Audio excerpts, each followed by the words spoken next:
Hi అండి, welcome to సాయిస్ kitchen. ఇప్పుడు మీకోసం అయితే నేను రవ్వ లడ్డు చేసి చూపిస్తానండి. బెల్లంతో అప్పటికప్పుడు చేసుకునే రెసిపీ అండి. ఇది చాలా టేస్టీగా ఉంటుంది. దీనికోసం అయితే నేను ముందుగా స్టవ్ ఆన్ చేసేసుకొని ఒక ప్యాన్ పెట్టేసుకున్నానండి. ఇందులో 3 టేబుల్ స్పూన్ వరకు నెయ్యిని వేసుకుందాం. వేసేసుకొని డ్రై ఫ్రూట్స్ని వేయించుకుందాం అండి. నెయ్యి మనకు కరిగింది. ఇందులో అయితే కొద్దిగా డ్రై ఫ్రూట్స్ని వేసుకుందాం. ఒక 2 టేబుల్ స్పూన్ వరకు డ్రై ఫ్రూట్స్ని తీసుకున్నానండి, కాజు. ఇప్పుడు ఇవి కొద్దిగా వేగిన తర్వాత కిస్మిస్ని అయితే వేసేసుకుందాం. చూడండి, కాజు కొద్దిగా మనకి కలర్ మారిందండి. ఇందులో కిస్మిస్ని అయితే వేసేసుకుందాం. ఇవి కూడా 2 టేబుల్ స్పూన్ వరకు తీసేసుకోండి. ఇవి కూడా మంచిగా వేయించుకోవాలండి. చూడండి, కిస్మిస్ కూడా మనకు వేగిపోయిందండి. ఇవన్నీ కూడా ఒక ప్లేట్లో తీసేసుకుందాం.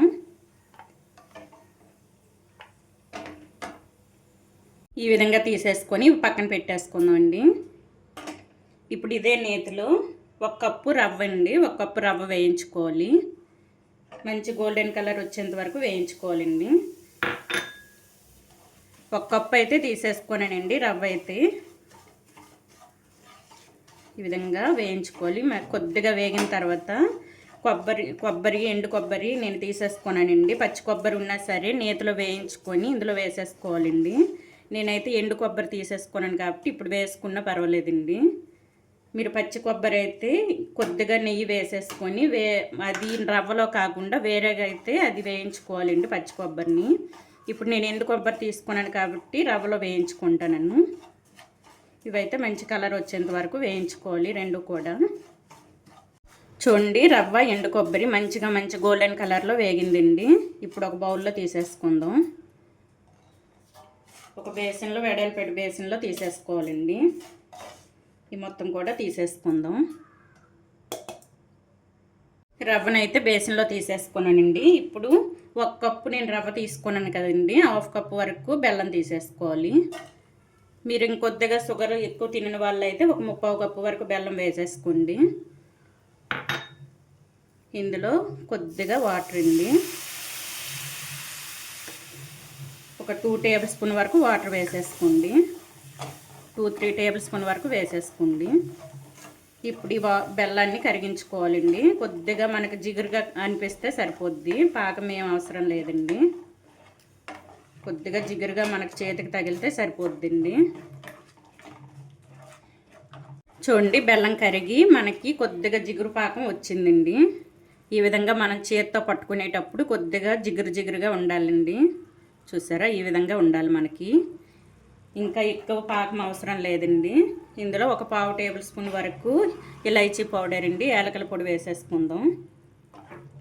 వేసేసుకొని మొత్తం కూడా ఒకసారి కలిపేసుకుందాం. కలిపేసుకొని ముందుగా రవ్వ పెట్టేసుకున్నాం కదండి బేసిన్లో, అందులో అయితే ఈ పాకాన్ని వేసేసుకుందాం అండి, బెల్లపు వాటర్ని. ఈ రవ్వలో బెల్లపు వాటర్ని వేసేసుకుందాం అండి. ముందైతే కొద్దిగా వేసేసుకోండి, ఉండ రాకపోతే ఇంకొద్దిగా వేసేసుకోవాలండి. ఈ విధంగా కొద్దిగా వేసుకొని అయితే ఈ ఉండ చుట్టేసుకోవాలండి లడ్డూలు అయితే. ఇప్పుడు ఇందులో ముందుగా మనం డ్రై ఫ్రూట్స్ని వేయించుకున్నాం కదండి, ఇవి కూడా వేసేసుకుందాం. ఇప్పుడు ఇది ఉండ చుట్టేసుకోవాలి. ఈ విధంగా కలిపేసుకుంటూ ఈ ఉన్న బెల్లపు వాటర్ని కూడా వేసేసుకుందాం అండి. వేసేసుకొని కొద్దిగా చల్లపడిన తర్వాత ఉండ చుట్టేసుకుందాం. ఈ విధంగా మొత్తం బెల్లపు వాటర్ని వేసేసుకున్నాను. చూడండి, రవ్వలో మనం బెల్లపు వాటర్ వేసుకున్నాం కదండి. ఇప్పుడైతే గోరువెచ్చగా అయిందండి ఇది.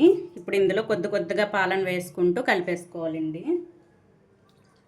ఈ విధంగా కొద్దిగా వేసుకుంటూ కలిపేసుకోవాలి. మొత్తం కూడా బెల్లం మనకి రవ్వకు పట్టేటట్టు కలిపేసుకోవాలండి. ముందుగా ఈ విధంగా పట్టించుకోవాలి. ఇప్పుడు ఇవి చుట్టేసుకుందామండి. లడ్డూస్ అయితే మీకు నచ్చిన సైజులో చుట్టేసుకోండి. చాలా టేస్ట్గా ఉంటాయండి రవ్వ లడ్డు, బెల్లంతో చేసినవి. మనం షుగర్తో చేయకుండా బెల్లంతో చేస్తున్నాం కాబట్టి పిల్లలకి ఇచ్చినా సరే హెల్దీ అండి ఇవి. చూడండి, ఈ విధంగా చుట్టేసుకోవాలి. మీకు ఇంకా పెద్ద సైజు కావాలంటే పెద్ద సైజు అయితే చుట్టేసుకోవాలండి. ఈ విధంగా అన్నీ కూడా చుట్టి చూపిస్తానండి. మనకి ఈజీగా లడ్డు అయితే ఈజీగా వచ్చేస్తుందండి. ఈ విధంగా చేసేసుకోండి నేను చెప్పే విధంగా. ఈ కొలతలతో చేసుకుంటే సూపర్గా ఉంటుంది టేస్ట్ అయితే. చూడండి ఈ విధంగా అన్నీ కూడా చుట్టి చూపిస్తానండి. చూడండి చాలా టేస్టీగా ఉండే బెల్లంతో చేసిన రవ్వ లడ్డు అయితే మనకి రెడీ అయిపోయిందండి. ఈ విధంగా అయితే చేసేసుకోండి. నోట్లో పెట్టుకుంటే వెన్నెలా కరిగిపోతాయండి, అంత బాగున్నాయండి ఈ రవ్వ లడ్డూలు అయితే. షుగర్తో కంటే బెల్లంతో ఈ విధంగా రవ్వ లడ్డూలు చేసేసుకోండి. ఇప్పుడు నేను చెప్పే విధంగా చేసేసుకోండి. చెప్పే కొలతలతో చేసుకుంటే మంచిగా వస్తాయండి బెల్లం లడ్డూలు. ఈ విధంగా చేసుకొని అయితే పిల్లలకి పెట్టండి. బెల్లంతో రవ్వ లడ్డు చేసేసుకుంటే బాగుంటాయండి షుగర్తో కంటే. ఈ విధంగా చేసి అయితే పెట్టండి. చూడండి ఏ విధంగా వచ్చాయో. లోపల కూడా మంచిగా మనకి ఉడికి చూడండి. మనం రవ్వను మంచిగా వేయించుకోవాలండి. మంచి గోల్డెన్ కలర్లో వేయించుకుంటేనే మంచిగా వస్తాయి మనకి. ఈ విధంగా అయితే చేసుకొని పిల్లలకు పెట్టండి. చాలా టేస్టీగా ఉన్నాయండి. ఈ బెల్లంతో చేసిన రవ్వ లడ్డు రెసిపీ కనుక మీకు నచ్చినట్లయితే అండి లైక్ చేయండి, షేర్ చేయండి, నా ఛానల్ను సబ్స్క్రైబ్ చేసుకోండి. ఓకే బాయ్ అండి.